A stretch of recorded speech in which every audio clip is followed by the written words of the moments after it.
ధ్యానంలోనికి వెళదాం. మొదటి రాజుల గ్రంథము 18వ అధ్యాయము. మొదటి రాజుల గ్రంథము 18వ అధ్యాయము 30 వాక్యం నుంచి చదువుకుందాం. అప్పుడు ఏలియా నా దగ్గరకు రండని జనులందరితో చెప్పగా జనులందరూ కూడా అతని దగ్గరికి వచ్చి అతడు క్రింద పడద్రోయబడి ఉన్న యెహోవా బలిపీఠమును బాగు చేసి యెహోవా వాక్కు ప్రత్యక్షమై నీ నామము ఇశ్రాయేలునని వాగ్దానమునందుని యాకోబు సంతతి గోత్రము లెక్క చొప్పున 12 రాళ్లను తీసుకుని ఆ రాళ్ల చేత యెహోవా నామమున ఒక బలిపీఠము కట్టి దాని చుట్టూ 2 మాణికల గింజలు పట్టినంత లోతుగా కందకం ఒకటి త్రవ్వించి కట్టెలను క్రమముగా పేర్చి ఎద్దును తునకలుగా కోసి ఆ కట్టెల మీద ఉంచి జనులు చూచుచుండగా మీరు 4 తొట్ల నిండా నీళ్లు నింపి దహన బలి పశు మాంసము మీదను కట్టెల మీదను పోయడని చెప్పాను. అది అయిన తరువాత రెండో మారు ఆ ప్రకారమే చేయనని అతడు చెప్పగా మూడో మారు చేయడని చెప్పగా అప్పుడు ఆ నీళ్లు బలిపీఠము చుట్టూ పొర్లి పారెను. మరియు అతడు కందకమును నీళ్లతో నింపెను. అస్తమయ నైవేద్యం అర్పించు సమయమున ప్రవక్త ఏలియా దగ్గరకు వచ్చి ఇలా ప్రార్థన చేసెను. యెహోవా అబ్రహాము ఇస్సాకు ఇశ్రాయేలుల దేవా, అబ్రహాము ఇస్సాకు ఇశ్రాయేలు దేవా, ఇశ్రాయేలు మధ్య నీవు దేవుడవై ఉన్నావనియు నేను నీ సేవకుడినై ఉన్నాననియు ఈ కార్యములనియు నీవు సెలవు చేత చేసిననియు ఈ దినమున కనుపరచుము. దేవునికి స్తోత్రం.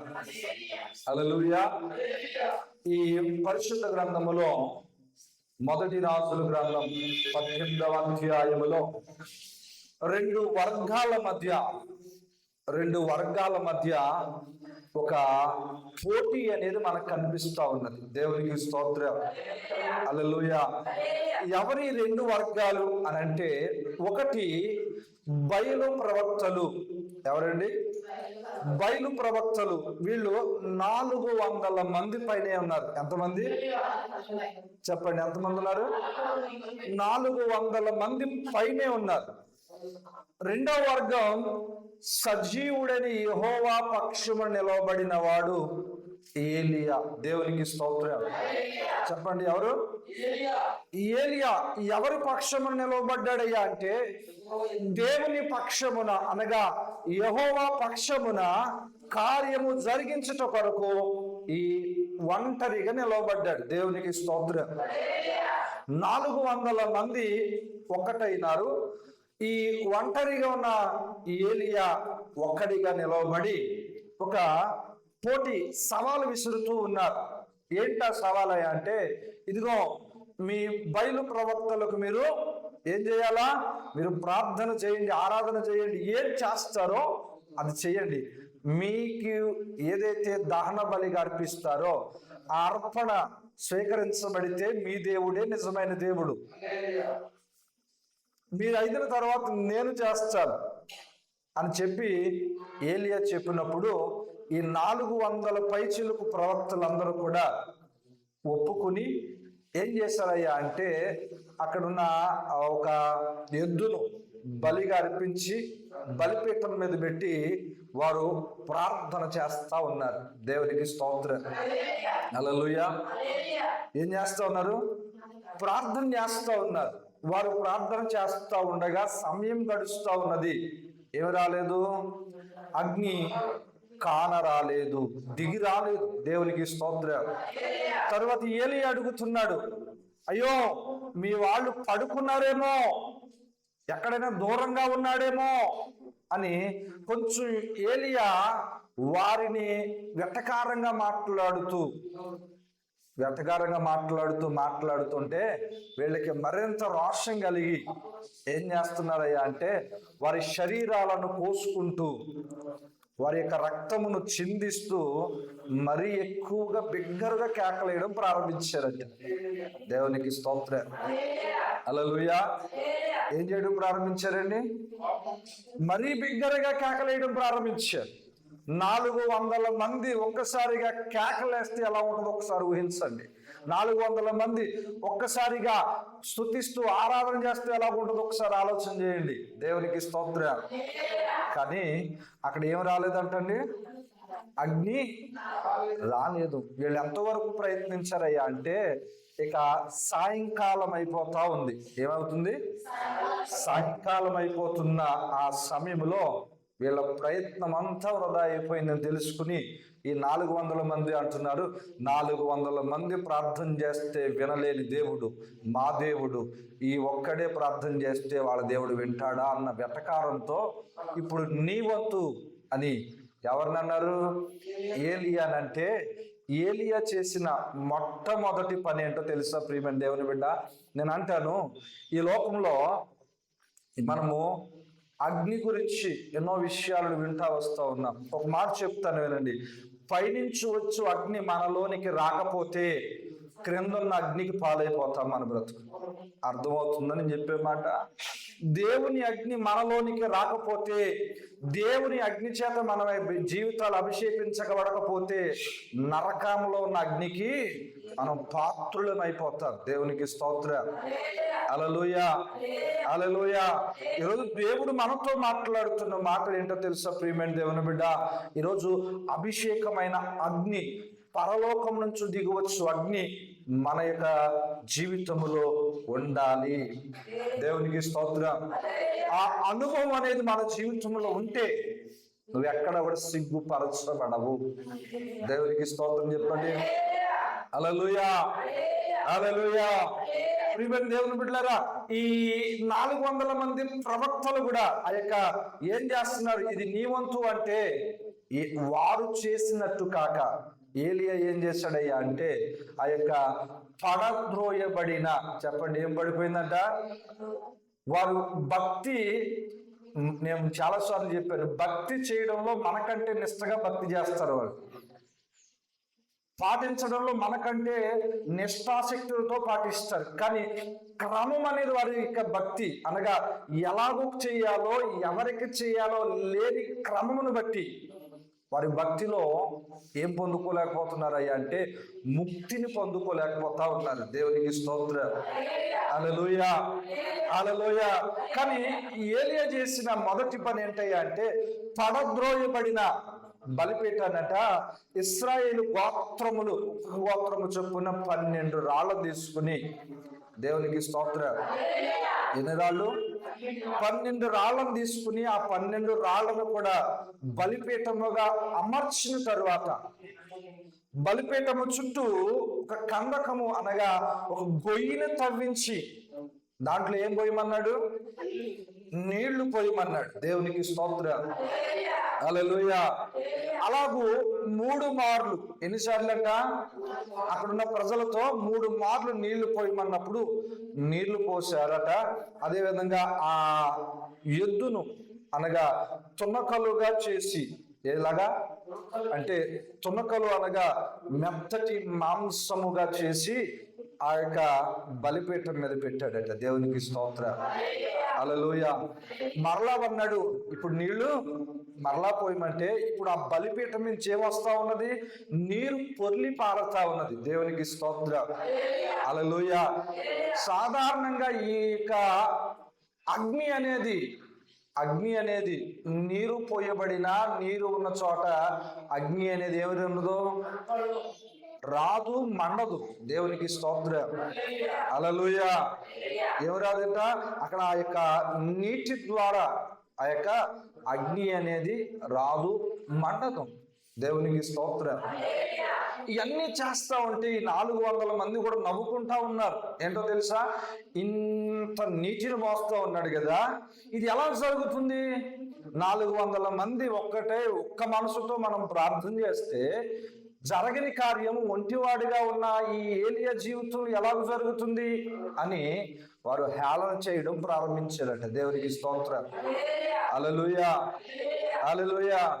ఎప్పుడైతే ఈ హేళన చేయడం ప్రారంభించారో ఏలియా ప్రార్థన చేయడం ప్రారంభించింది. ఏమని ప్రార్థన చేస్తున్నాడయ్యా అంటే, అయ్యా ఇదిగో అబ్రహాము, ఇస్సాకు, ఇశ్రాయేలు దేవా, నీ కార్యము ఈ దినమున కనపరచు అని ఈ నీటిని పారింపజేసి ప్రార్థన చేస్తూ ఉండగా దేవునికి స్తోత్రం. హల్లెలూయా. ఏం చేయబడింది అంటండి? అగ్ని దిగి వచ్చి ఏం చేయబడింది? అక్కడ ఉన్న నీటి చుక్క ఆనవాలు లేకుండా ఏమైందంట? బలి స్వీకరించబడింది. దేవునికి స్తోత్రం. నీటి యొక్క ఆనవాలు లేకుండా బలి స్వీకరించబడింది. ఇప్పుడు ఈ 400 మంది ప్రవక్తలకి ఈ ఒక్కడికి ఉన్న వ్యత్యాసం ఏంటో తెలుసా? ప్రియమైన దేవుని బిడ్డ, అగ్ని దిగి రావడానికి మొదటి కారణం తను బలిపీఠాన్ని సరిచేసి, చెప్పండి ఏం చేశాడు? బలిపీఠాన్ని సరిచేశాడు.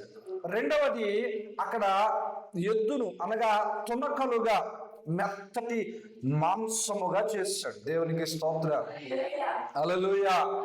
ఈరోజు నేను అంటాను ప్రియమైన దేవుని బిడ్డ, ఆ అగ్నికి నువ్వు పాత్రుడు కాకుండా, పాతాళ లోకములో ఉండే అగ్నికి నువ్వు ఆహుతి కాకుండా ఉండాలి అనంటే, ఇదిగో నిన్ను నిరంతరము కూడా శుద్ధీకరించు పరిశుద్ధాత్మ అగ్ని నీ జీవితంలోనికి వస్తేనే నీవు సిగ్గుపరచబడవు. దేవునికి స్తోత్రం.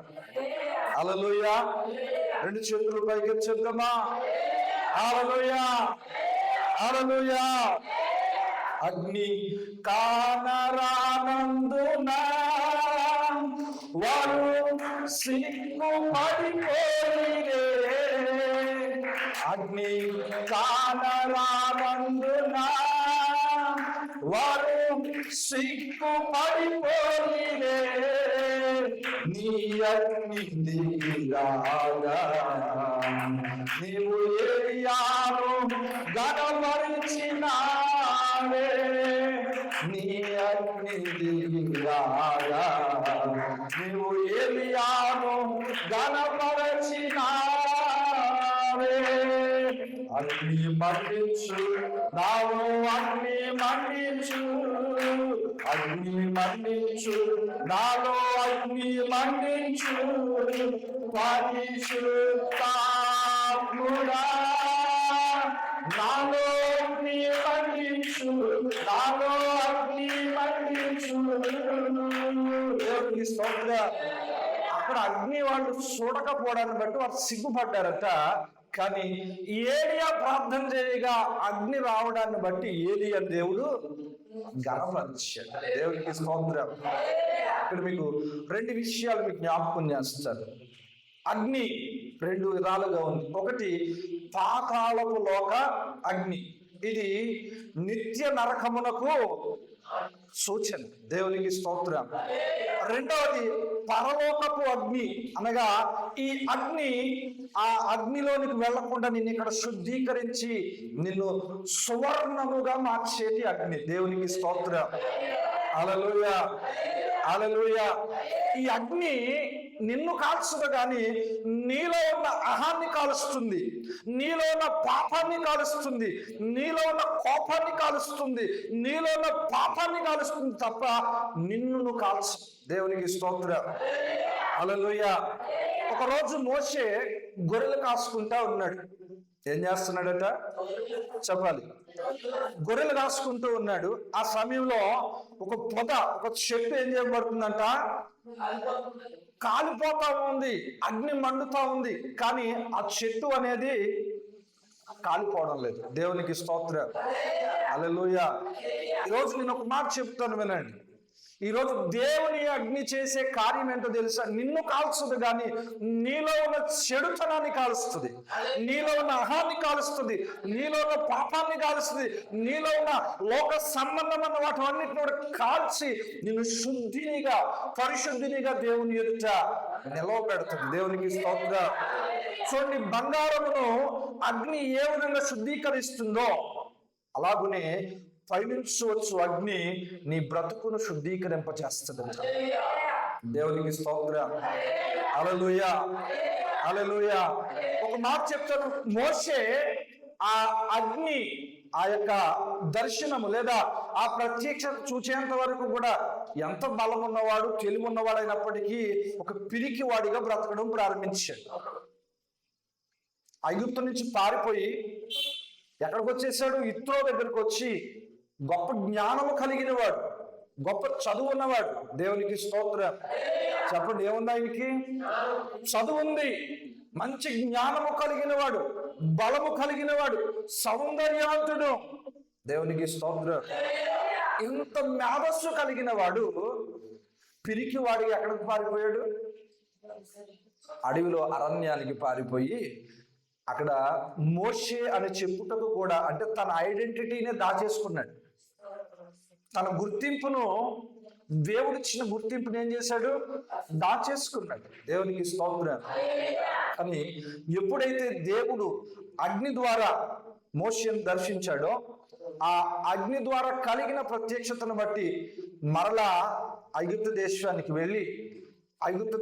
వెళ్ళి ఎన్నో శ్రమల మధ్యలో, ఎన్నో నిందల మధ్యలో ఎలాగూ నిలవబడ్డావు అయ్యా మోషే అంటాడు. ఇదిగో నేను ఆ పర్వతం మీద ఆ అగ్ని మండుతుండగా దేవుని దర్శన ప్రత్యక్షత నాకు కలిగిందే. ఆ ప్రత్యక్షత నన్ను క్రమపరిచింది, నాలో ఉన్న పిరికితనాన్ని తీసేసింది, నాలో ఉన్న ఆ యొక్క ఆ అవిధేయత అనగా ఏదో దేవునికి కాక ఈ లోకానికి భయపడే తనవంతుడిని కూడా తొలగించేసి నన్ను ధైర్యవంతంగా నిలవబెట్టింది అని చెప్పగలుగుతాడు. దేవునికి స్తోత్రం.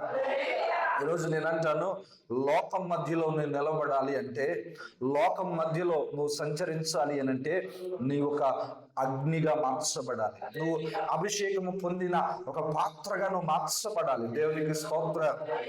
హల్లెలూయా, హల్లెలూయా.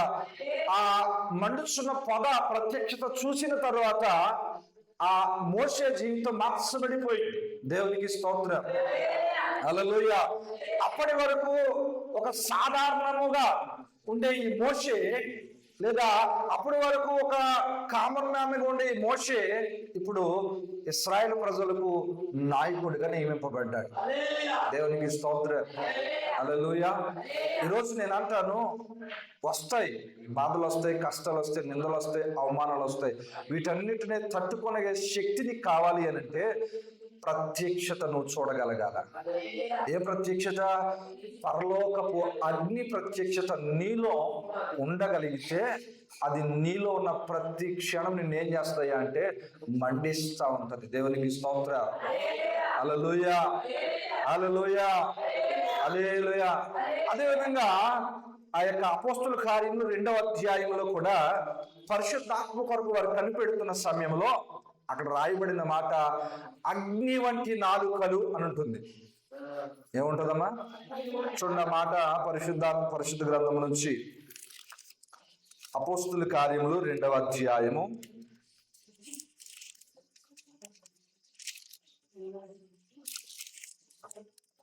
3వ మాట చదువుకుందాం. మరియు అగ్ని జ్వాలల వంటి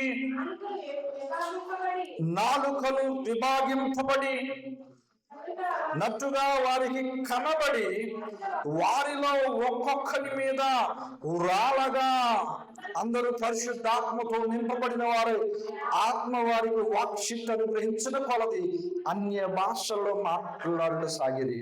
దేవునికి స్తోత్రం. హల్లెలూయా. ఇక్కడ ఈ 120 మంది ప్రవక్తలు లేదా అపోస్తులుడు మేడగది మీద ప్రార్థన చేస్తున్నారు. దేని కొరకు అని అంటే యేసయ్య వెళ్ళేటప్పుడు చెప్పాడు, ఇదిగో నేను మీ అందరి నుంచి వెళ్ళిపోతున్నాను కదా, మీ కొరకు ఆదరించే ఒక ఆదరణకర్త, మిమ్మల్ని ధైర్యపరచడానికి ఒక ఆదరణకర్త పరిశుద్ధాత్మను మీ కొరకు నేను పంపుతాను. అది మీరు పొందుకునేంత వరకు కూడా యెరూషలేములో కనిపెట్టుకుని ప్రార్థన చేయండి అని తన శిష్యులందరికీ చెప్పినప్పుడు వారు పరిశుద్ధాత్మ కొరకు కనిపెట్టుకుంటూ మేడగది మీద ప్రార్థన చేస్తా ఉన్నారట. దేవునికి స్తోత్రం. హల్లెలూయా. చెప్పండి, ఏం చేస్తా ఉన్నారు? పరిశుద్ధాత్మ కొరకు కనిపెట్టుకుని ప్రార్థన చేస్తా ఉన్నారు మేడగదిలో. వారు ప్రార్థన చేస్తుండగనట అగ్ని జ్వాలల వంటి నాలుకలుగా విభజింపబడ్డాయి. దేవునికి స్తోత్రం. హల్లెలూయా. వారి నోటికి దేవుడు ఏమిచ్చాడట? వాక్శక్తి, అంటే మాట్లాడగలిగే శక్తినిచ్చాడు. ఎందుకు అనంటే ఒకప్పుడు మాట్లాడడానికి కూడా భయపడిన ప్రజలు వెళ్ళు. పేతురుతో యేసయ్యను అప్పగించిన తర్వాత పేతురుని అంటాడు, ఒక చిన్నపిల్ల చూసి పేతుర్ని, నువ్వు యేసయ్యతో పాటుగా ఉన్నవాడవే కదా అంటే, అప్పుడు ఏం చెప్పాలా పేతురు? అవును, నేను యేసయ్యతో ఉన్నవాడనంటే ఆడెవడో నాకు తెలియదని పోయాడు. అంటే ఇంకేం లేదు, మాట్లాడే ధైర్యం లేదు, ఒప్పుకునే ధైర్యం లేదు. దేవునికి స్తోత్రం. అవును, నేను యేసయ్యతో ఉన్నవాడనే, యేసయ్య శిష్యుడిని అని చెప్పుకునే ధైర్యం ఎవరికి లేదు? పేతురుకు లేదు. అదేవిధంగా ఈ అపోస్తులుగా పిలువబడే 12 మంది కూడా దురాత్మలను వెళ్ళగొట్టడానికి పంపిస్తే వీళ్ళు దురాత్మకు భయపడి ఏం వచ్చేసారు? వెనక్కి వచ్చేసారు. దురాత్మ వీళ్ళతో మాట్లాడుతుంది. దురాత్మ వీరు ప్రార్థన చేస్తూ ఉంటే వెక్కిరిస్తూ ఉందంట, హేళన చేస్తూ ఉందంట. అప్పుడు వీళ్ళు తిరిగి వచ్చి యేసయ్య దగ్గరకు వచ్చి అంటున్నారు, అయ్యా బాధకుడా, నీవు చేసినట్టుగానే మేము చేస్తాం, నీవు చేయమన్నట్టుగానే మేము చేస్తాం అని జరిగిన సందర్భం బట్టి మన జ్ఞాపకం వస్తుంది. దేవునికి స్తోత్రం. కానీ ఒక మాట చెప్తాను అనండి, ఎప్పుడైతే మేడగది మీద పరిశుద్ధాత్మ అభిషేకం నాలుకలుగా విభజింపబడి ప్రతి ఒక్కరి మీద వాలిందో, ఆ క్షణం మొదలుకొని వీరి జీవితం ఎలా మార్చబడిపోయిందయ్యా అంటే, నీడ పడితే దెయ్యాలు పోతున్నాయి. దేవునికి స్తోత్రం. చెప్పండి, ఏం పడితే? నీడ పడితే దెయ్యాలు పోతున్నాయి. చేసి ప్రార్థన చేస్తే రోగులు స్వస్థపరచబడుతున్నారు. చనిపోయిన వారిని సైతము లేపగలిగిన శక్తి దేవుడు ఆ ప్రజలకు ఇచ్చేస్తాడు. దేవునికి స్తోత్రం. హల్లెలూయా. ఇంకొక మాట చెప్పనా, నేనెవరో ఆయన ఎవరో తెలియదన్న పేతురు అన్నాడు, ఆయన కొరకు నేను ప్రాణం ఇచ్చేస్తానన్నాడు. దేవునికి స్తోత్రం చెప్పాలి. అప్పుడు లేని శక్తి, అప్పుడు లేని ధైర్యము, అప్పుడు లేని ఈ మాట నీకు ఎలాగొచ్చింది పేతురు అని అంటే అంటాడు, అగ్ని దిగి వచ్చింది గనక. చెప్పండి, ఏం దిగి వచ్చింది? అగ్ని అభిషేకం నాలోనికి దిగి వచ్చింది గనక, ఇదిగో ఈ పాపలోకములో నేను పాపిగా ఉండడం కాక, ఇదిగో దేవుని కొరకు మండించు వాడిగా నేను ఉండాలని నా దేవుని చిత్తంలో ఉన్నది గనక, ఇదిగో నేను ఆ అభిషేకము ద్వారా నాలుక అగ్ని జ్వాలల వంటి నాలుక కలిగిన వాడిగా నేను అభిషేకించబడ్డాను అని అంటాడు. దేవునికి స్తోత్రం. హల్లెలూయా.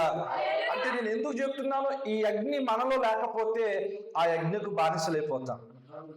ఏ అగ్ని చెప్పాలి?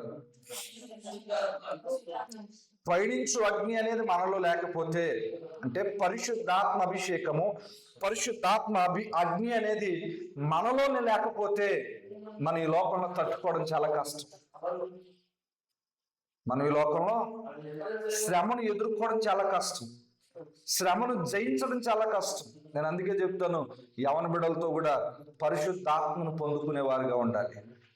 పరిశుద్ధాత్మ అభిషేకమును పొందుకునే వారిగా ఉంటే అది మనల్ని నియంత్రిస్తుంది, అది మనల్ని నడిపిస్తుంది, మనం వెళ్ళవలసిన మార్గాన్ని మనకు బోధిస్తుంది, మనల్ని క్రమమైన మార్గంలోనే అది నడిపిస్తుందట. దేవునికి స్తోత్రం. ఈరోజు చాలా మంది అంటుంటారు, అయ్యా నేను ఎందుకు సిగ్గుపరచబడబోతున్నాను, ఎందుకు ఈ విధంగా మనిషి లోకంలో సిగ్గుపరచబడుతున్నాను అని అంటే, ఈరోజు అభిషేకం మన కండ్ల మధ్య, మన యొక్క హృదయంలో లేక, అభిషేకం అనేది పరిశుద్ధాత్మ అగ్ని అభిషేకము మనలోని లేక మనం సిగ్గుపరచబడుతున్నాం. ఆ రోజు 400 మంది వారి జీవితంలో అగ్ని దిగిరాక సిగ్గుపరచబడ్డారు. కానీ దిగి వచ్చిన ఏలియా రోషముగా నిలవబడి 400 మందికి సమాధానం చెప్పాడు. దేవునికి స్తోత్రం. హల్లెలూయా. ఈరోజు నేను అంటాను, నీ ముందు ఎంతో మంది నిలవబడబోతా ఉన్నారు. నీ ముందు ఎంతో మంది నిలవబడతారు. నువ్వు ఎన్నో జనుల మధ్య నువ్వు నడుస్తావు. వారిలో కూడా నువ్వు వారికి వేసే ప్రశ్నలకు కానీ, వారి పెట్టే ఆ యొక్క బాధకు కానీ, వారి అనే నిందలకు కానీ నువ్వు నిలవబడి ముందుకు వెళ్ళాలి అని అంటే ఖచ్చితంగా ఈ పరిశుద్ధాత్మ అభిషేకము నీ జీవితంలో ఉండవలసిందే. దేవునికి స్తోత్రం. హల్లెలూయా. హల్లెలూయా. ఈ అభిషేకము నిన్ను బలపరచడమే కాదు, నిన్ను ఉన్నతమైన సాక్షిగా జనుల ఎదుట నిలవబడుతుంది. ఏలియా ఒకటే అన్నాడయ్యా, ఈరోజు అబ్రహాము, ఇస్సాకు, ఇశ్రాయేలు దేవా, ఈ కార్యము నా ముందు ఈ జనుల మధ్య కనపరచు ప్రభువాని ప్రార్థన చేయుచుండగానే అగ్ని దిగి వచ్చింది. దహన బలంతా కూడా అర్పించేసి ఆ యొక్క అర్పణ అంతటిని కూడా దహించేసింది. దేవునికి స్తోత్రం. హల్లెలూయా. అప్పుడు ప్రజలందరూ అంటున్నారు, ఏలియా దేవునికి గొప్పవాడు, స్తోత్రాలు అంటూ ఏలియా పక్షములకు అందరూ వచ్చేసారట. దేవునికి స్తోత్రం. ఎంత 400 పైసలు కొన్ని ప్రవక్తలట ఏలియా ఆ యొక్క దేవుని యొక్క చేతిలో వాడబడుతున్న రీతిని బట్టి ఖడ్గాన్ని చూసి పారిపోవడం మొదలెట్టారు. ఎక్కడికి పారిపోతున్నారు? ఆశ్చర్యకరమైన మాట ఏంటో తెలుసా? ఒక్కడు 400 మందిని పరిగెత్తించి హతమార్చి దేవుని సాక్షిగా ఆ రోజు కొన్ని లక్షల మందిని దేవుడి తట్టు తిప్పాడు. దేవునికి స్తోత్రం. హల్లెలూయా. హల్లెలూయా. ఈరోజు నేను అంటాను, అపవాది అయిన సాతాను నీలో ఉన్న అగ్నిని చూచి భయపడి పారిపోవాలా? వాడు నీ దగ్గరికి రావాలి అని అంటేనే, అసలు నీ మీద తలంపు కలిగి ఉండాలి అంటేనే వాడికి నీలో ఉన్న అభిషేకం వాడికి గుర్తుకొచ్చేటట్టుగా నీ జీవితం దేవుని కొరకు మండించబడాలి. దేవునికి స్తోత్రం. హల్లెలూయా. నేను ఒకటే చెప్తాను ప్రియమైన దేవుని సంగమా, ఇక మోషే కానీ, ఏలియా కానీ, లేదా అపోస్తులు కానీ, వీరు ఎప్పుడు ధైర్యపరచబడ్డారు, వీరు ఎప్పుడు శక్తి నింపబడ్డారు అంటే అగ్ని దిగి రాగా, అగ్ని వారిలోనికి రాగా, అగ్ని వారికి వాక్శక్తిని ఇస్తుంది. ఎలాగో మాట్లాడాలో సమయోచితమైన మాట ఇస్తుంది, సమయోచితమైన జ్ఞానం ఇస్తుంది.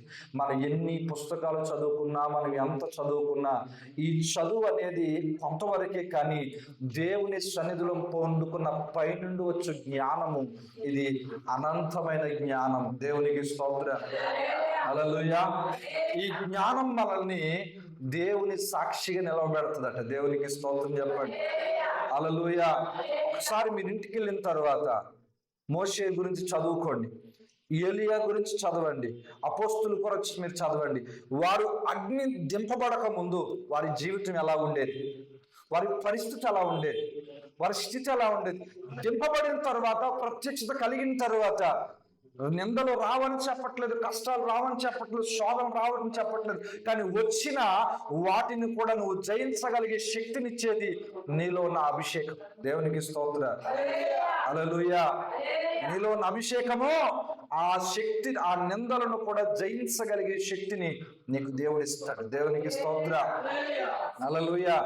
అందుకనే తన శిష్యులతో యేసయ్య అన్నాడు, ఇదిగో నేను లేనని చెప్పి మీకు ఇవ్వబడిన వాగ్దానం చేత పట్టుకుని వెంటనే మీరు స్వార్థ చెప్పేయడానికి వెళ్ళకండి. ఎందుకంటే మునుపు మీరు వెళ్ళినప్పుడు మరలా ఎలాగో పరిగెత్తుకుని వచ్చారో అప్పుడు నేనున్నాను, ఇప్పుడు నేను మీతో ఉండట్లేదు. కనుక మీ కొరకు పంపబడిన వాడు మీ యొద్దకు, మీలోనికి వచ్చేంత వరకు ఎదురు చూడండి అన్నాడు. దేవునికి స్తోత్రం. నిజమే కదా? ఎవరైనా మనకు బలం ఇచ్చేవాడు, గొప్పవాడు, లేకపోతే ఆ సమస్యని పరిష్కరించేవాడు మనతో ఉంటే మనకి ఎంత ధైర్యంగా ఉంటుంది? ఉంటుందా ఉండదా? మాట్లాడతలేదు.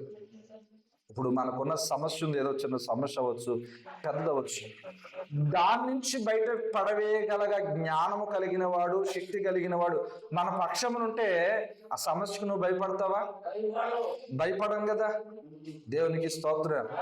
అందుకనే దేవుడు యేసయ్య వారితో చెప్పాడు, ఇదిగో నేను ఉన్నప్పుడు మీరు పరిగెత్తుకుని వస్తే నేను మీకు తోడున్నా, పరిగెత్తుకుని వచ్చారు, నేను చెప్పాను, నేను మీకు తోడున్నా. కానీ ఇప్పుడు నేను ఉండట్లేదు, మీరు సేవ చేయాలి, మీరు ఇంకా అనేకమైన ప్రాంతాలకు వెళ్ళాలి అని అంటే అప్పుడు యేసయ్య చెప్పాడు, నేను పంపు ఆదరణకర్త పరిశుద్ధాత్మను మీరు పొందుకునేంత వరకు యెరూషలేము దాటి వెళ్ళొద్దు. ఏమన్నాడు తెలుసా? యెరూషలేము దాటి వెళ్ళొద్దు అంటే వీళ్ళు ఆ పరిశుద్ధాత్మ కొరకే కనిపెట్టుకొని ప్రార్థన చేయడం ప్రారంభించారు. దేవునికి స్తోత్రం. హల్లెలూయా, హల్లెలూయా. ఈరోజు ఒకే ఒక మాట చెబుతాను, నీవు మన్నించబడకపోతే, నువ్వు ఆత్మ చేత నింపబడకపోతే ఏదో బ్రతుకు సాగుతుంది అనుకుంటాము, కానీ అసలైన శ్రమ వచ్చినప్పుడు, అసలైన పరిస్థితి మన జీవితంలో ఎదురైనప్పుడు దాన్ని జయించగలిగే శక్తి కొరకు మనం వెతుక్కునే పరిస్థితి వస్తుంది. దేవునికి స్తోత్రం చెప్పాలి. హల్లెలూయా. నేను అంటాను, మోషే కానీ లేకపోతే ఈ ఏలియా కానీ ఆ యొక్క ఘనత పొందుకున్నారు అని అంటే వారి కండ్లారు ఏం చూశారు? నేను మరలా చెప్తున్నా, ఈ అగ్ని నిన్ను కాల్చదు, కానీ ఈ అగ్ని నీలో ఉన్న ఏమున్నాయి మనలో చెప్పాలి, మాట్లాడతలేదు. యేసయ్యా వందనాలు. దేవునికి స్తోత్రం. హల్లెలూయా. ఈ అగ్ని ఎవరిని ఏం చేస్తుందయ్యా అంటే నేను శుద్ధీకరింపజేస్తుంది. చెప్పండి, ఈ అగ్ని నేను శుద్ధీకరింపజేస్తుంది. దేవునికి స్తోత్రం. కంసాలి కొలిమిలో ఉన్న ఆ బంగారమును అగ్ని ఏ విధంగా శుద్ధీకరింపజేస్తుందో, దేవుని యొద్ద నుంచి వచ్చు అగ్ని నీలో ఉన్న పాప, అపవిత్ర, అనాలోచన, ప్రతికూలతలన్నింటినీ కూడా దేవుడు శుద్ధీకరించి నిన్ను ఎలా మారుస్తాడంటే ఒక మేలిమి బంగారముగా మారుస్తాడు. దేవునికి స్తోత్రం. అప్పుడు ఈ అగ్ని నీలో ఉంటే ఏ అగ్నికి నువ్వు పాత్రుడు కావు. పయనించవచ్చు అగ్ని మనలో ఉంటే, కిందుండే అగ్నికి మనం భయపడిన అవసరం లేదు, ఎందుకంటే మనం అక్కడికి వెళ్ళవలసిన పని లేదు. ఎందుకంటే ఈ అగ్ని మనల్ని మరలా అక్కడికే తీసుకెళ్తుంది. దేవునికి స్తోత్రం. ఏలియా అగ్ని రథముల చేత కొనుపోయబడ్డాడు. దేని చేత? మాట్లాడతలేదు.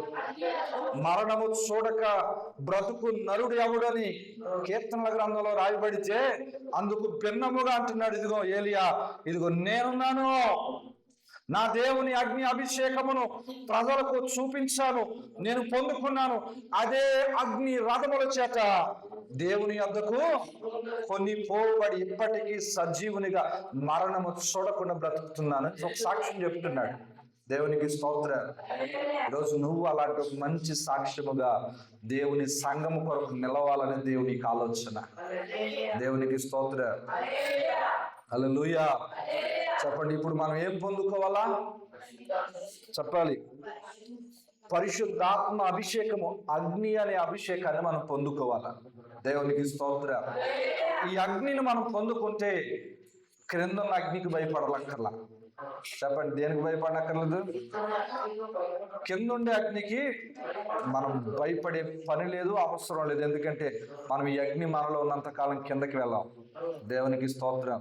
ఈ అగ్ని మనల్ని పైకే లేపుతుంది. అగ్ని ఎప్పుడు కూడా కిందకి వెళుతుందా పైకి వెళుతుందా చెప్పాలి? అగ్ని కిందకు మడుతుందా పైకి మడుతుందా? పైకే ఎగసి పడుతుందట. అవునా? అగ్ని మంట పెరిగే కొద్దీ ఏమవుతుంది? మంట ఎగసి పడుతుంది. దేవునికి స్తోత్రం. నీలో ఉన్న తీవ్రత పెరిగే కొద్దీ నీ ఆత్మీయ జీవితం ఇంకా పైకి వెళ్తే తప్ప కిందకి పడిపోతుంది. దేవునికి స్తోత్రం. హల్లెలూయా, హల్లెలూయా. నేను మోషే గారి గురించి ఒక మాట చెప్పి మాట ముగిస్తాను. ఎందుకంటే మోషే గురించి చదువుతూ ఉండగా మోషే పడ్డ ఎన్నో శ్రమలు జ్ఞాపకం వస్తూ ఉన్నాయి. మోషే పడ్డ ఎన్నో శ్రమలు, ఆ యొక్క బాధలు అనేవి జ్ఞాపకం వస్తూ ఉన్నాయి. మోషేను తన సొంత కుటుంబమే వ్యతిరేకించింది. తన సొంత అన్నలు, తన సొంత అక్క ఏం చేయబడ్డదట? వ్యతిరేకించేశారు. కానీ మోషేలోని అగ్ని, మోషేలోని అభిషేకం ఏం చేసిందయ్యా అంటే మోషేను మౌనంగా నిలవబెట్టింది. దేవుడు మోషే పక్షులను కార్యము చేయగా మిరియాము అహరోనులు అనేవారు మొత్తపడ్డారు. మరలా మోషే ప్రార్థన చేస్తే వారి శరీరాలపో లేదా వారి యొక్క జీవితంలో నా యొక్క ప్రమాదకరమైన తెగులన్నింటినీ కూడా దేవుడు ఏం చేశాడంటే తొలగించి వారిని మరలా దేవుని సన్నిధిలో ముందుకు నడిపించడం జరిగింది. దేవునికి స్తోత్రం.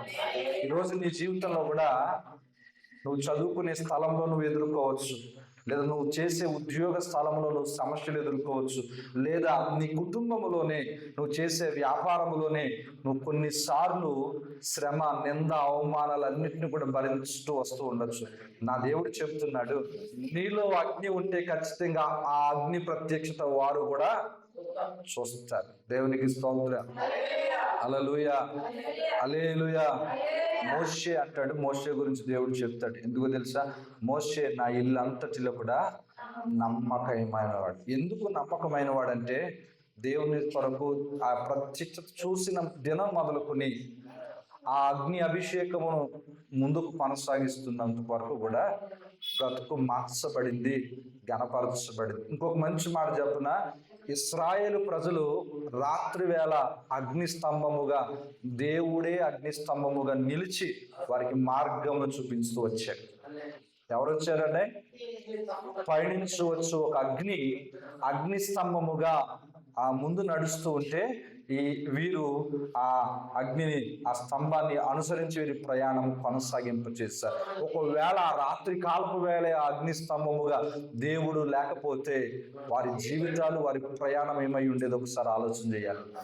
ఈరోజు నేను ఎందుకు చెప్తున్నానంటే, అగ్ని లేదా పరిశుద్ధాత్మ అభిషేకం మన జీవితాలలో లేకపోతే మన ప్రయాణం అనేది సరిగా సాగబడదు. ఎందుకంటే ఈ ప్రయాణంలో ఎన్నో అవకతవకలు, ఈ ప్రయాణంలో ఎన్నో ఆకర్షణలు, ఈ ప్రయాణంలో ఎన్నో ప్రతికూలతలు వస్తూ ఉంటాయి. వాటిని జయించగలగాలి అని అంటే నీలో అభిషేకము ఉండాలి, నీవు పరిశుద్ధాత్మ చేత నింపబడాలి. అసలు మాట్లాడలేని నీ నాలుకను దేవుడు అనేక మందికి జవాబిచ్చే నాలుకగా అభిషేకించబడాలి. దేవునికి స్తోత్రం. హల్లెలూయా, హల్లెలూయా. కాబట్టి ఏం పొందుకోవాలి? మనం అందరం కూడా అగ్ని పొందుకోవాలంటే రెండు విషయాలు ఉన్నాయి. ఒకటి, బలిపీఠాన్ని క్రమముగా పరుచుకోవాలి. రెండవది, నీ హృదయముని దేవునికి మెత్తటి మాంసముగా పెట్టాలి. అంటే దీని అర్థమవుతుందా మీకు? నీ హృదయాన్ని ఎలా పెట్టాలా? మెత్తటి హృదయంగా పెట్టాలి. అంటే బండ హృదయం ఉందా అంటే ఉంది, వాక్యం చెప్తుంది, ఉంది కదా. కఠినమైన హృదయం అని ఉంది. అంటే దాని అర్థం ఏంటి? కఠినమైన హృదయం అంటే దీనికి ఆపోజిట్, క్వైట్ ఆపోజిట్ అంట. మెత్తటి మాంసమునకు క్వైట్ ఆపోజిట్ బండ హృదయం. దేవునికి స్తోత్రం. నేను అంటాను, నువ్వు ఎలా పడితే అలా ప్రార్థన చేయకూడదు. దేవుని సన్నిధిలో క్రమపరచబడాలి, సరి చేసుకోవాలి. రెండవది, నీ హృదయం మెత్తటి హృదయంగా మార్చబడాలి. అనగా దేవుని కొరకు అవసరమైతే నలిగిపోయే పరిస్థితి వచ్చినా సరే, నీకు స్తోత్రం ప్రభువా అనేటట్టుగా నువ్వు ఉంటే నీ మీదకు దేవునికి అభిషేకం దిగి వస్తుంది. దేవునికి స్తోత్రం చెప్పండి. హల్లెలూయా, హల్లెలూయా. ప్రియమైన దేవుని బిడ్డ, ఏలియాల గురించి, మోషే గురించి, అపోస్తుల గురించి దేవుడు మనతో మాట్లాడాడు. ఈ అగ్ని దేని కొరకు అయ్యా అంటే అగ్ని పాలవ్వడం కొరకు, ఆ అగ్ని పాలు కాకుండా ఉండడం కొరకు. ఒకసారి దేవుని సన్నిధిలో ప్రభువుని అడుగుదాం. దేవా, ఇదిగో తండ్రి ప్రభువా, నీ అగ్ని అభిషేకము నాలో లేక అయా ఇదిగో తండ్రి ప్రభువా, ఇంతవరకు నేను సిగ్గుపరచబడిపోతున్నానేమో. అగ్ని కానరానందున 400 మంది ప్రవక్తలు కూడా అయా ఇదిగో తండ్రి ప్రభువా, నీ సన్నిధిలో అయా సిగ్గుపరచబడ్డారు. కానీ అయా ఇదిగో తండ్రి ఒక్కడిగా నిలవబడిన ఏలియా ప్రార్థనని విని అయా ఇదిగో తండ్రి ప్రభువా, అక్కడ అర్పించబడిన అర్పణ ఇదిగో తండ్రి ప్రభువా, మీరు దహించి వేసి ఏలియాను గణపరించండి. ఇదిగో నేను కూడా నా బ్రతుకులో కూడా ఇక్కడ వచ్చినప్పుడు నీ యొక్క బ్రతుకులకు ప్రభువా, అయా నీ నీ అగ్ని అభిషేకము చేత అభిషేకించండి నాయన. ఇదిగో మోషేను దర్శించినట్టుగా, అపోస్తలులను దర్శించినట్టుగా, ఇదిగో ఏలీయాను దర్శించినట్టుగా ఓ నీ బలమైన అభిషేకము చేత, నీ బలమైన అగ్ని చేత ప్రభువా ప్రతి పిల్లలను అయా తాకమని ప్రార్థిస్తున్నావు అయ్యా. ఇదిగో ప్రభువా నీ అభిషేకము లేకపోతే ఈ పాడు జీవితంలో అయ్యా ఈ భయంకరమైన లోకములో మేము ముందుకు నడిపించబడలేమయ్యా. తప్పకుండా అయ్యా నీ అగ్ని అభిషేకాన్ని అయ్యా ఇదిగో అందరిపై గ్రహించండి తండ్రి. అయ్యా ఇదిగో తండ్రి ప్రభు ఎంతవరకు ఏదో సాధారణంగా బ్రతికిస్తామేమో, ఎంతవరకు అయ్యా ఏదో బ్రతుకులు సాగుతుందనుకున్నామేమో, కానీ నీ సన్నిధిలో ప్రభు ఇదిగో పరిశుద్ధాత్మ లేకపోతే సిగ్గుపరచబడిపోతాను అయ్యా. ఇదిగో మరి ముఖ్యంగా నీ అగ్ని మాలో లేకపోతే పాతాళము అగ్ని వర్షమైపోతామన్నయ్యా. అయ్యా నీ సన్నిధిలో ప్రార్థిస్తున్నాను తండ్రి. చేరువచ్చిన ప్రతి బిడ్డలను కూడా నీ పరిశుద్ధాత్మ అభిషేకముతో పండించండి. వారిని అయ్యా ఇదిగో శక్తితో నింపండి, ధైర్యపరచండి. నీ కృప చక్కని వారిని జ్ఞాపకం చేసుకోవాలని ప్రార్థిస్తా ఉన్నాను. ఆత్మ చేత నింపి బలపరచండి. విన్న ప్రతి మాట కూడా నా మా జీవితంలో నీళ్ళని ఫలింపచేసి అయ్యా నూతనంగా ఫలింపచ్చి ప్రేమగా తెలిసిన ప్రతి కారుగా అయ్యా ఇదిగో ప్రభు ఇచ్చిన హస్తం నూతనంగా ఆశీర్వదించి నీ పరిచయంలో అయ్యా నీ సభల నిమిత్తమై ఈ కానుకలు వాడుకుని దీవెనకరంగా మార్చుతున్నాను. ప్రతి కుటుంబాన్ని మరొక మార్గం దీవించి రాలేని ప్రతి బిడ్డల దయచేత మరణించండి, బలహీనలు బలపరచండి, రోగులు స్వస్థపరచండి. నీ రాకడ వరకే మమ్మల్ని అందరినీ కూడా అయ్యా ఇదిగో సిద్ధపరిచి కనపరచండి. క్రీస్తు నామమున తండ్రి ఆమేన్ ఆమేన్. తండ్రి దేవుని ప్రేమ, కుమారుని యేసుక్రీస్తు వారి కృప, పరిశుద్ధాత్మ సహవాసం సహాయం మనకు లోకమున సమస్త దేవుని బిడ్డలందరికీ సదాకాలము తోడై నడిపించుగాక. ఆమేన్. యేసు రక్తమే ప్రభు యేసు రక్తము ప్రభు యేసు నామమున సంపూర్ణ నిత్యము కలుగునుగాక. ఆమేన్. అందరికీ వందనాలండి. దేవుడు మిమ్మల్ని అందరినీ కూడా దీవించును గాక. మరి ముఖ్యంగా మన మధ్యలో చాలా మంది బలహీనులు ఉన్నారు, వారి కొరకు ప్రార్థన చేయండి.